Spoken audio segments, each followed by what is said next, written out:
Эми ушул эле жерден set жыйындар тууралуу айтып берейин. Жыйын түзгүчү мындай. Буга чейин жана көрсөтүп бербедик беле dictionary comprehension дегенгечи. Дегенде мына могу мисал келтирип бербедикпи? Абдан окшош да. Бир караганда ушу бирдей эле деп аябай окшоштуруп алсак болот. Бирок көрдүңүзбү, бул жерде кош чекит бар. Мында болсо set болгондо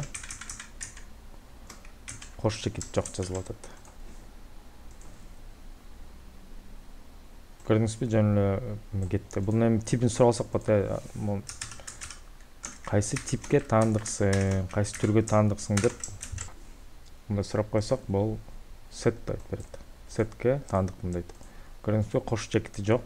Синтаксиси боюнча бөйрүктү каша колдонгон үчүн могу эмеге окшоп кетет. Сөздүктөргө окшоп кетет. Ошо мунун кызыктуу жери могу hello world'ту азыр дагы set кылып көрөлү. Мисалы for in a word деп коеюн. Аталыш кала берсин деп коелу. Кайталанган тамгалардын баарын алып салды. Анан көрдүңүзбү, могу иретти сактаган жок. Биз могу иретти боюнча мында карасаңыз, h тамгасы эң башында жүрмөк, Бул болсо биякта мында туш келди жерде туруп калды. Бул күтүлгөн нерсе. Эсиңизде болсо керек.